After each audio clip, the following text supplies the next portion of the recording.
है कि जो प्रिय है ना, बस आपने जहां सोचा कि थोड़ा सा कथा सुनने जाना था कि इसने हठात आप पे जो है आपके मन पर अपना कब्जा करके आपको खींच करके इस स्थान पर लेकर के आया। बोलो कृष्णचंद्र भगवान की जय। आवाज तो बल्कि कल 50 थे तो बहुत आवाज आ रही थी, और आज जो है मुझे लग रहा है कि 500 से भी ज्यादा है आवाज गई थी।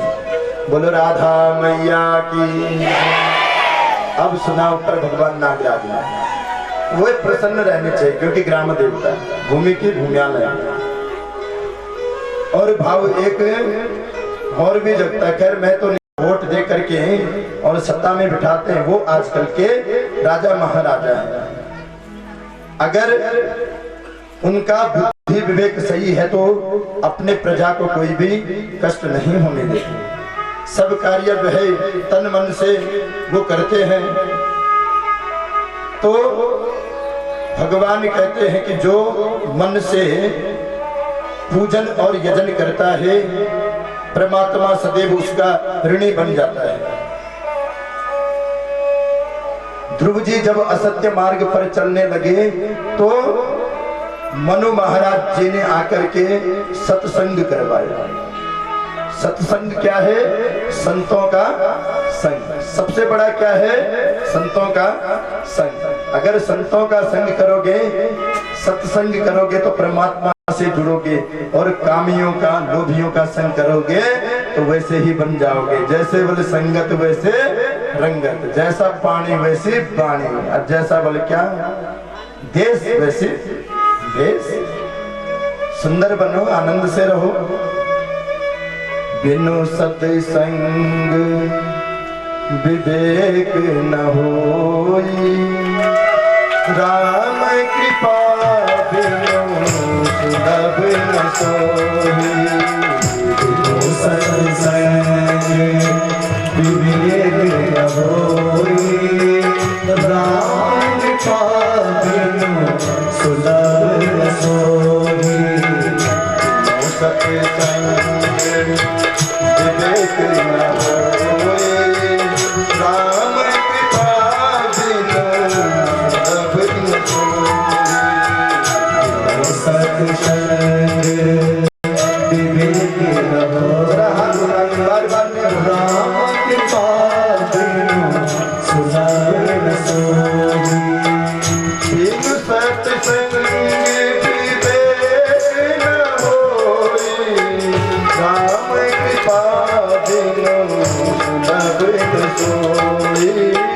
बिनु सत्संग विवेक न होई, राम कृपा बिनु सुलभ न सोई।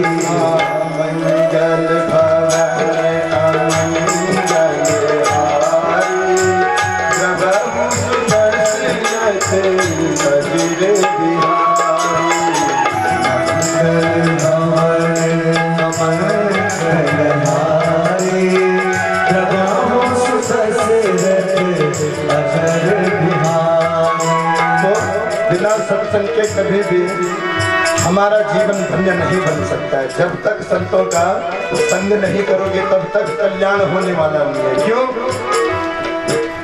मात मिले पुण्य, मात मिले पुण्य, मात मिले सब राति जाए। मात मिले मात मिले रात जाए सब जाए। मात मिले पुण्य, तात मिले सुत घात मिले जुमती सुखदाई। मात मिले बात मिले सुत घात मिले सुखदाई। राज मिले गज बात मिले सब साथ मिले मन वांछित पाए। राज मिले गज बात मिले सब साथ मिले मन वांछित पाए। लोक मिले परलोक मिले विधि लोक मिले सब होत ही जाए। सुंदर सो सुंदर सब ही मिले पर ही पर संत समागम दुर्लभ भाई। संत समागम दुर्लभ भाई, संत समागम दुर्लभ भाई। बिनु सत्संग विवेक न होए, बिनु सत्संग विवेक न होए।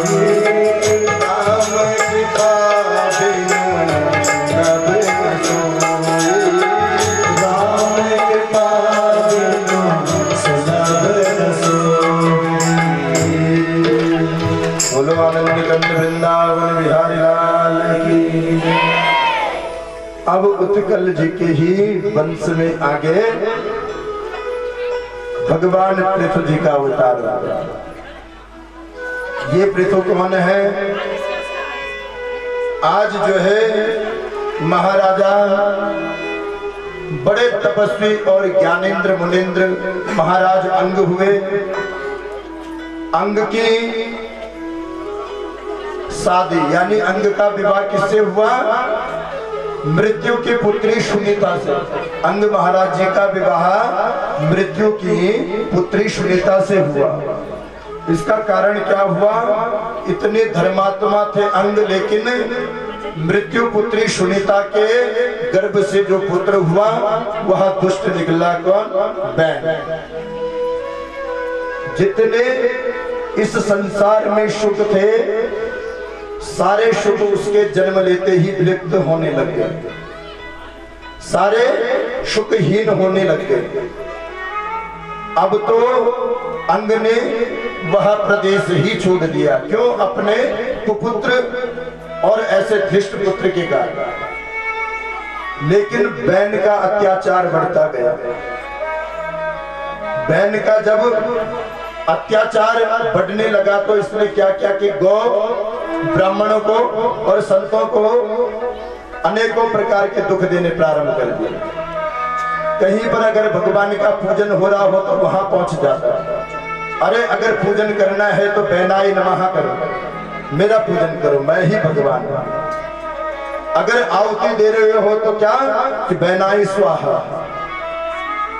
भगवान बड़े कुपित हुए। पर इसका जब जो है अहंकार आ जाता है तो परमात्मा परीक्षा लेते हैं। इसने क्या कह दिया कि नहीं नयस्तव्यम न दातव्यम न होतव्यम दुजा क्वचित इति न्यावार्या धर्मम मेरी घोषेण सर्वसा। न कहीं पर यज्ञ होंगे, न कहीं जप तप होंगे, न कोई जो है भगवान का पूजन यजन करेगा। अब तो ऋषियों को और ब्राह्मणों को क्रोध आ गया, बड़ा क्रोध आ गया कि हन्यताम ऐसा पापा प्रकृति दारुणा। अरे प्रकृति को दारुण देने वाले, तेरी वजह से सारी वनस्पतियां सारी लुप्त हो गई हैं और तेरी वजह से सारे रत्न भी इस भूदेवी ने अपने गर्भ में सब समेट दिए हैं। लोग जो है अगर 2 शेर बोते हैं तो उसमें से आधा शेर अन्न प्राप्त होता है। हाहाकार मच गया सब। तो आज जो है ऋषियों ने सब मंत्रणा की कि क्या किया जाए। तो सब ऋषियों के सामने ये आया कि कौन? बैन, कि मेरे को जो है प्रताड़ना देने के लिए आप कहते हैं। ऋषियों ने एक हुंकार भरी कि वहीं पर जो है उसका गोविंदाय नमो नमः। इसलिए ब्राह्मणों और संतों और गौ का कभी अपमान नहीं करना चाहिए, ये सिखाती है कभी। अब हाहाकार मच गया क्योंकि अंग महाराज मिले नहीं। ये जो है इसको मार दिया। अब राजा किसको बनाए? अगर राजा नहीं रहेगा तो प्रजा में डाकू चोर इत्यादि सब जो है पैदा हो जाएंगे। राजा का होना बहुत जरूरी है। अब संतों ने विचार विमर्श किया, ब्राह्मणों ने विचार विमर्श किया और कहने लगे कि भाई एक काम करो, ये बैन है ना, इसने जितने भी जो है पापाचरण किए हैं आज जो एक मथने बना करके और इसकी छाती में रख करके इसकी छाती का ही मंथन कर दिया सब ब्राह्मणों ने और संतों ने। जैसे ही मंथन किया कि मंथन करते एक काला सा बालक जो है, बहुत काला बालक पैदा हो गया। तो सब ब्राह्मणों ने और संतों ने कह दिया निषिद्ध। निषिद्ध मतलब बैठ जा। बस वो चुपचाप से एक जगह में वो बालक बैठ गया। पुनः जब मंथन करने लगे तो आज तो जो है सुंदर मेरे भगवान का उस बैन दुरात्मा बैन के क्या दाहिनी भुजा से महाराज पृथ्वी और वाम भुजा से जो है अर्ची का जो है अर्ची उत्पन्न हो गए। अर्ची कौन है? महालक्ष्मी का ही रूप अर्ची है और पृथ्वी भगवान नारायण का रूप है। बोलो पृथ्वी भगवान की। सभी ने जब जो है पृथ्वी को देखा तो पृथ्वी भगवान के पैर में और हाथ में जो है शंख और चक्र के निशान देखे। अब तो प्रसन्न हो गए ऋषि भी और ब्राह्मण भी। ओहो, ये तो साक्षात हमारे नारायण प्रकट हो गए, अब तो हमारा उद्धार होगा। कहने लगे भगवान, सारी जनता यहाँ भूखों मर रही है, इसलिए कुछ करिए। पृथ्वी ने कहा भैया अभी आए हुए तो एक क्षण नहीं हुआ, अरे अभी बालक हूँ, थोड़ा बड़ा हो जाऊं तभी तो राजनीति सीख पाऊंगा। सभी जो है प्रार्थना करने लगे, नहीं महाराज हमारी इस समस्त जनता को बचाइए। अब भगवान ने कहा कि क्या हुआ कि पृथ्वी ने सारे वनस्पतियां, सारे वृक्ष, सारी हवा, सारे जितने भी रत्न थे सब अपने गर्भ में समेट लिए थे। आज पृथ्वी महाराज ने पहले पृथ्वी को आदेश दिया कि हे धरा, मेरी प्रजा भूखों मर रही है, मैं ऐसा नहीं देखना चाहता हूं। मैं कहता हूं कि तू सब वनस्पति और सारे रत्न लौटा दे। पृथ्वी नहीं सुनी। जब पृथ्वी ने ये बात नहीं सुनी तो आज तो धनुष बाण जैसे ही पृथ्वी को मारने के लिए पृथ्वी ने किया, पृथ्वी गौ का रूप धारण करके वह शरणागत हो गई। तो गौ का कोई वध नहीं करता, इसलिए आज पृथ्वी ने कहा कि क्या चाहते हो? बोले मेरी प्रजा जो है सुखी होनी चाहिए। सारे रत्न एक एक करके पृथ्वी ने लौटाए। पृथ्वी ने फिर पृथ्वी की जितना बैन ने अत्याचार और पाप किया था सब जो है आज सब ला करके वापस किया। अब तो जो है भगवान पृथ्वी के लिए, जब भगवान पृथ्वी के लिए भगवान स्वयं अपने आप आए और पूछा कि पृथ्वी तुमने जो है पूरी जनता, पूरी अपनी प्रजा की रक्षा की, थोड़ा शांति से बैठे हैं तो बहुत अच्छा लगेगा, क्योंकि एक की वजह से सब कथा में मन नहीं लगा पाएगा। तो आज भगवान जब प्रकट हुए, भगवान ने कहा पृथ्वी कुछ मांगो, मैं वरदान देना चाहता हूं, क्योंकि सारी प्रजा की तुमने रक्षा की है। पृथ्वी जी कहने लगे या उद्वरे क्रम राजा प्रजा धर्मेश्वर शिक्षयन प्रजानानाम समलम भुंक्ते भगम चा स्वाजहोति च। राजा पृथ्वी जी ने कह दिया कि भगवान मेरे को और तो कुछ नहीं चाहिए, लेकिन खाली ये दो कान है ना, ये दो कान की जगह अगर आप कहते हैं वर मांगने को तो दो कान की जगह मेरे को 10,000 कान दे। भगवान ने कहा 10,000 कान का क्या करोगे? लोग तो दो कान का उपयोग नहीं कर पा रहे और तुम 10,000 कान की बात कर रहे हो। बोले भगवान आपके जहां पर भी कथा होती है ना, ये अतृप्त रहते मेरे दोनों कान। मैं सोचता हूँ मैं कितनी आपकी कथा सुनाऊं, कितना आपका गुणगान सुनाऊं। भगवान कहते हैं पृथ्वी जी रहने दो, दुनिया के लोग तो कथा में आएंगे तो कान कहीं और होंगे, और कथा में खाली व्यास जी का मुंह देख रहे होते हैं और कान कहीं और होते हैं, और आप कह रहे हैं 10,000 कान दे दो। तो आज भगवान ने पृथ्वी जी का जो है सम्मान पूर्वक इनको जो है बहुत अपनी महिमा सुनने का जो है क्या वचन दिया, और इनमें इनके कानों में इतनी शक्ति दी। आखिर में भगवान का यजन करते करते स्वयं भगवान तो थे ही, नारायण अवतार थे, लेकिन बड़ा सुंदर भोग करके और अंत तो गत को अपने वैकुंठ को गए। बोलो पृथ्वी भगवान की। इन्हीं पृथ्वी भगवान के वंश में मैत्रेय मुनि विदुर जी से कहते हैं कि हे विदुर, एक प्राचीन वही नाम के राजा हुए। ये राजा अपने प्रजा के लिए तो इतने सम्मान पूर्वक कार्य करते थे, कभी किसी का कोई भी हनन नहीं होने देते थे, कभी किसी को दुख नहीं रहने देते थे। राजा प्राचीन वही, लेकिन क्या था कि गुरु भक्त थे, ब्राह्मण भक्त थे, बहुत ब्राह्मणों का सम्मान करने वाले थे। लेकिन किसी गुरु से सुना होगा कि भगवान का बहुत पूजा पाठ करते थे, कि भगवान का जब पूजन हो ना तो उसमें पशु की बलि देना। सुन लो, तो ये राजा प्राचीन वही क्या करते थे, पशुओं को ला करके कभी घोड़े की बलि दे दी, कभी बकरे की बलि दे दी, कभी जो है इस प्रकार से पशुओं की बलि दे दी। और जो ये कहते हैं ना कि घर में नरसिंह लग गया, ये लग गया, वो लग गया, बकरे की बलि काटो, वो सबसे बड़ा क्या क्रूर माना जाता है, राक्षस प्रवृत्ति का उसी को कहा जाता है। कभी किसी प्राणी की बलि आप कैसे दे सकते हैं? जब हमें इतना कष्ट होता है शरीर में तो आप बलि कैसे दे सकते हैं? और वो बलि देकर के तुम्हारा कौन सा देवता जो है संतुष्ट हो सकता है? जिस नरसिंह की तुम बात कर रहे हो वही नरसिंह अभी आपके सामने यही पूरी कथा आएगी। ऐसे नहीं है भगवान। मेरा ठाकुर कभी किसी को जो है मारता नहीं है, ये तो जीवन दाता है। आज राजा प्राचीन वही का जैसे ही यज्ञ चल रहा था, ये 99वां यज्ञ था, तो कौन? नारद जी प्रकट हो गए। नारद जी ने जैसे उस बकरे का बलि दे रहा था, राजा प्राचीन वही की रोक दिया। किसने? नारद जी ने। अरे राजन, ये क्या कर रहे हो? इतना एक तो धर्म कर रहे हो और धर्म करने के साथ साथ पाप भी कर रहे हो। बोले भगवान ये तो पाप नहीं है। बोला ये पाप नहीं है तो नारद जी ने अपने दिव्य दृष्टि किसको? प्राचीन वही को देखी। लो ये दिव्य दृष्टि ऊपर जरा नजर लगाओ। जैसे आज प्राचीन वही ने ऊपर आकाश की ओर नजर लगाए कि सारे घोड़े जिनके गले कटे हुए थे, सारे बकरे, सारे मुंह खोल करके राजा प्राचीन वही को देख रहे थे। क्यों? नारद जी ने कहा कि वो इंतजार कर रहे हैं तेरा राजन, जब तू जाएगा मर करके सारा एक एक करके चुन चुन के बदला लेंगे तेरे से। बदला लेने के लिए जो है वो सब तेरे को देख रहे हैं। तो बोले भगवान ये तो जो है किताबों में लिखा हुआ है, जैसे ब्राह्मणों ने मेरे गुरुजनों ने बताया मैं वैसी कर रहा हूँ, मैं तो बहुत धर्मात्मा हूँ। बोले ब्राह्मणों ने क्या बोला? बोला ये पशुओं का पशुन आलभेद। बोले ये पशुन आलभेद का मतलब ये नहीं है हनन करना कि पशुओं का पशु की बलि कर दो या हनन कर दो। पशुन आलभेद, पशुन के किसको? पशु कहते हैं अहंकार को। अपने अहंकार की बलि देने की बात वहां कही गई, ना कि किसी जीव की।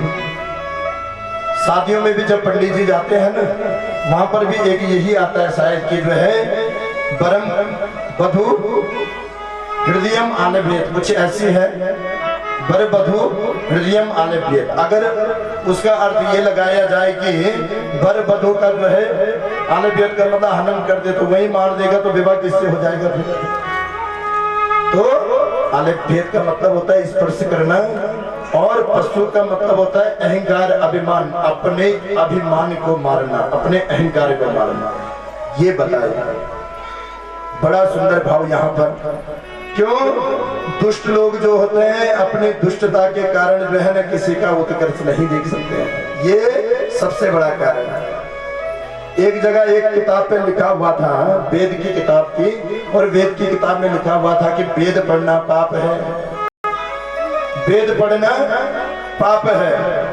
ऐसा किसी मूर्ख ने देख लिया, अब वो उसी को प्रमाण बना करके सबके पास जाने लगा, वेद पढ़ना पाप है, वेद पढ़ना। लोग देखे, लोग भी चकरा गए कि वेद पढ़ना पाप है, ये कैसे हो सकता है? वेद तो स्वयं भगवान है। जब किसी असली गुरु के पल्ले गया तो जैसे ही जो है देखा, लिखा था भाई कि वेद पढ़ना पाप है। जैसे ही आज पन्ना जो है पलट करके देखा कि पीछे क्या लिखा हुआ है कि असोच अवस्था में वेद पढ़ना पाप है, और पीछे के पन्ने में कि असोच अवस्था। यानी जब असोच अवस्था हो तो उसमें वेद का पठन पाठन नहीं करना चाहिए। तो जो दूसरे का उत्कर्ष न देख सके, दूसरे की खुशी न देख सके, वो कभी अपने जीवन में सफल नहीं हो सकता है। बड़ा सुंदर यहाँ पुरंजनो उपाख्यान जो है से बताया गया कि ये मानव शरीर क्या है, मानव शरीर में ये प्राण है, ये क्या है, ये नाड़ियां, 360 गंधर्व, 360 गंधर्वियां, ये जो दिन है 360 रात्रियों का जो है वर्णन है। प्राण, जो ये प्राण है, इस प्राण की जो रक्षा के लिए जब हम सो जाते हैं तो कौन इसकी रक्षा करता है? कैसा जो है ये शरीर है, किस प्रकार से जब हम रात को सपने में एकदम डरते हैं, वो करते हैं, तो ये क्या, ये सारा पाप का कारण है। ये सब कुछ बतलाया। यहाँ सुखदेव बाबा बड़ा सुंदर वर्णन करते हैं कि ये आपने अभी तक परीक्षित जो सुना वो क्या था? महाराजा मनु और शत्रुपा की 3 कन्या। कौन कौन? बोलिए जरा 3 कन्याएं कौन? कल कौन कौन आए थे? जरा हाथ खड़े करो। जो कल आए थे वो लोग हाथ खड़े करो जरा। बस 4 लोग आए थे कल। अच्छा, इतना सच बोल रहे हो तुम भगवान के सामने ना? अच्छा चारों में से, चलो चार ही आए थे कल, मैंने चारों को कथा सुनाई। अब चारों में से ये बताइए कि मनु महाराज जी की जो 3 बेटियां थी, क्या क्या नाम था? क्या था? हाँ सुना है, सुना है, 2-4 लोगों ने सुना। आकुति, देवहूति और प्रसूति। और 2 बेटे भी थे, उनका क्या नाम था? प्रियव्रत और उत्तानपाद। तो 3 बेटियों का और 1 बेटे का तो वर्णन आपने ध्रुव तक और ये यहाँ तक सुन लिया। लेकिन जो दूसरा पुत्र था, कौन? प्रियव्रत। प्रियव्रत किसे कहते हैं? प्रिय माने अच्छा, और व्रत माने संकल्प, जिसकी प्रतिज्ञा, जिसका संकल्प सुंदर हो उसे क्या कहते हैं? प्रियव्रत। और उत्तानपाद किसे कहते हैं? हम सब उत्तानपाद हैं, जिसका सिर नीचे रहता है और पैर ऊपर रहते हैं, उसे उत्तानपाद कहते हैं। हर गर्भ में माँ के उदर में सबके पैर ऊपर रहते हैं और सिर नीचे रहते हैं। बोलो जय जय श्री राधे।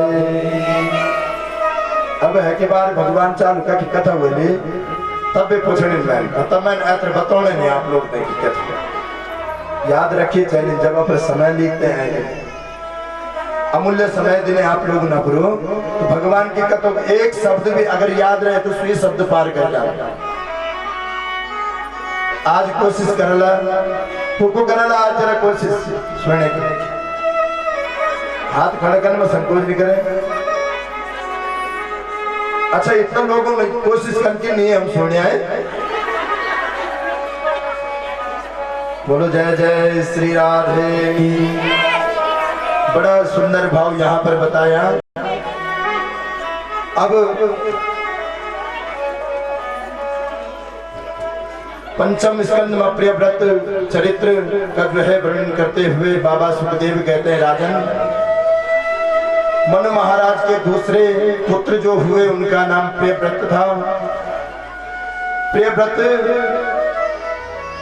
इतना शक्तिशाली राजा बने कि जिन्होंने अपने मन में ही प्रतिज्ञा कर ली थी कि ब्रह्मा ने जो ये दिन और रात बना रखे हैं, मैं रात होने ही नहीं दूंगा।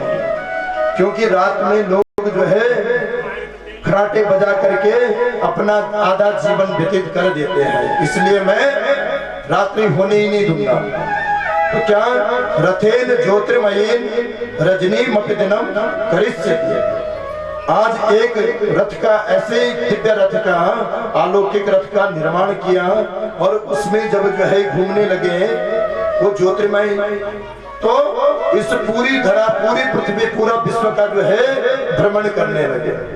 इतनी तीव्र गति से 7 दिन तक जो है वो रथ घूमा कि उसके रथ के पहिए से ही क्या ये सप्तद्वीप वसुंधरा बन गई। 7 द्वीप बन गए उसके। आकर के ब्रह्मा जी ने कहा कि अरे ये क्या करते हो बेटा, ये विधि का विधान है, तुम ये सब उल्टा पुल्टा क्या कर रहे हो। बोले मैं जो है रात होने नहीं दूंगा। ब्रह्मा ने समझाया, नहीं बेटा ये ऐसा नहीं होता है, जो प्रकृति का विधान जो परमात्मा ने बना रखा है उसको आप नहीं बदल सकते हैं। बड़े समझाने पर अब जो है समझे। इन्हीं सप्त द्वीपों में सप्त सागर बने, सप्त द्वीपों के बीच में सप्त सागर बने। अब द्वीपों का वर्णन करते हुए कहते हैं कि सबसे पहला क्या है? जम्बू द्वीप। सबसे पहला द्वीप क्या है? जम्बू द्वीप। ध्यान से सुनिएगा, ये भारत की कथा आ गई, ये भारत कैसे बना। जम्बू द्वीप जिसके जो है अधिपति महाराजा आग्नेत्र हुए, आग्नेत्र के 9 बेटा हुए। ये क्या बना? जम्बू द्वीप। 7 द्वीपों में जिस द्वीप में आप हैं ये क्या है? जम्बू द्वीप। इसके राजा कौन बने? आग्नेत्र। आग्नेत्र के कितने बेटे हुए? 9 बेटे हुए। 9 बेटों का इस जो है जम्बू द्वीप के खंड करके जो है नवखंड आप संकल्प करवाए ना सुबह। और गुरुजी बता रहे थे आचार्य जी की, नवखंडा नाम मध्य जम्बू द्वीपे भरतखंडे भारतवर्षे आर्यावर्तांतर्गत देशे। क्या है? यही कथा बताती, यहाँ से जो है प्रारंभ हुआ। बड़ा सुंदर। तो सबसे पहले खंड क्या? आग्नेत्र का सबसे बड़ा बेटा उसको जो सबसे पहला खंड दिया वो क्या था? अजनाब खंड। ये पहले क्या था? अजनाब खंड के नाम से जाना जाता था, जिसके अधिपति महाराज नाभि हुए। फिर नाभि से नाभि ने मेरु देवी से विवाह करके और पुत्र कामेष्टि यज्ञ करवा करके जब भगवान प्रसन्न हुए तो अब इनके घर में जब कोई पुत्र नहीं हुआ तो पुत्र कामेष्टि यज्ञ के प्रभाव से इस घर में एक दिव्य पुरुष पैदा हो गया, जो साक्षात भगवान का। बोलो ऋषभदेव भगवान की। इतना सुंदर भाव। सुखदेव बाबा कहते राजन, ऋषभ भगवान ने एक दिन सभी बच्चों को सुंदर, ऋषभ के भी जो है 100 पुत्र हुए। 100 पुत्रों में ऋषभदेव भगवान ने सबको संस्कारवान बनाया और सत्संग करवाया। सत्संग का ये प्रभाव हुआ कि ऋषभदेव के 100 पुत्रों में से खाली एक ही पुत्र कौन हुए? ऋषभदेव भगवान के पुत्र। कि नायम देह देह भांजान लोके कष्टान काम नरहते विडभुजाम में तपो दिव्यम पुत्र का येन सत्वम शुद्धे जस्पाद ब्रह्म साक्ष्यम तनंतम। इनके यहाँ जब इन्होंने अपने पुत्रों को सत्य कर्म और सत्संग बताया कि बच्चों 2 ही संसार में आनंद है, एक है विषयानंद और दूसरा है ब्रह्मानंद।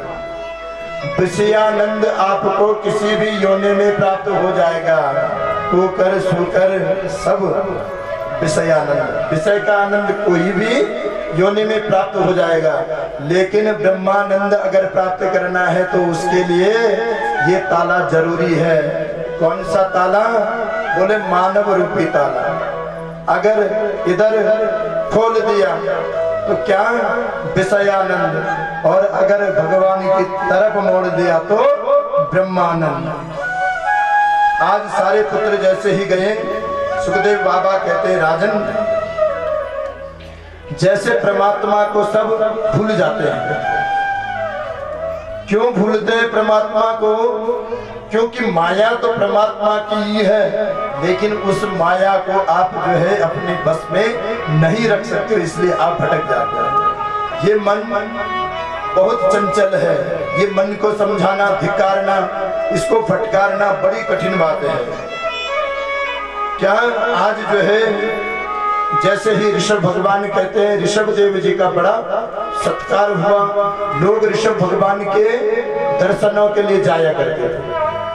आज ऋषभ भगवान की मान बढ़ाई जब से आई,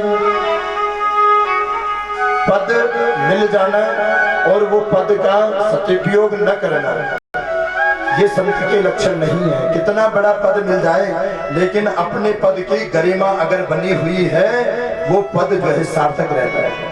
कि मान बढ़ाई जब से आई तब से किस्मत फूटी। क्या? मान बढ़ाई जब से आई तब से किस्मत फूटी। स्वामी स्वामी सब बजने लागे, लगन राम से छूटी। स्वामी स्वामी बजने लागे, लगन राम से छूटी। क्यों? जिसको बड़ा पद मिल जाता है, जो प्रतिष्ठित हो जाता है, जिसके पास धन वैभव ज्यादा आ जाता है, वो इतना अभिमान ग्रस्त हो जाता है, फिर वो नीचे जो है नहीं देखता है। अपने से बुजुर्गों को कभी प्रणाम करना भी उसको शर्म आता है। और बहुत सारे तो ऐसे हैं कि जिस पिता ने पाला है, अगर वो पिता सब्जी बेचने वाला है और बेटे को पढ़ा लिखा करके बड़ा कर देता है, तो वो बेटे को शर्म आती है कि वो मेरे पिता है। बहुत सारे दृश्य इस कलिकाल में ऐसे भी देखने को मिलते हैं। पिता ने तो बच्चे के लिए क्या क्या किया, लेकिन बच्चा वो सब भूल जाता है। बड़ा सुंदर भाव। सुखदेव बाबा कहते हैं, इन्हीं के वंश में जो है महाराज भरत हुए। इन 100 भाइयों में भरत थे। भरत बड़े धार्मिक प्रवृत्ति के और महान सम्राट राजा थे। सब जीव पर दया करना, सबके साथ में प्रेम से रहना और अपने प्रजा को सुखी बनाना इनका कार्य था। लेकिन आज क्या हुआ है, सोचा कि मेरे सारे भाई जो है भगवान के भजन करने को चले गए और मेरे को देखो, मैं यही जीवन में इसी फंदे में पड़ा हुआ हूँ, यही लिपटा हुआ हूँ। आज मन में सोचा कि मैं भी जा करके भगवान की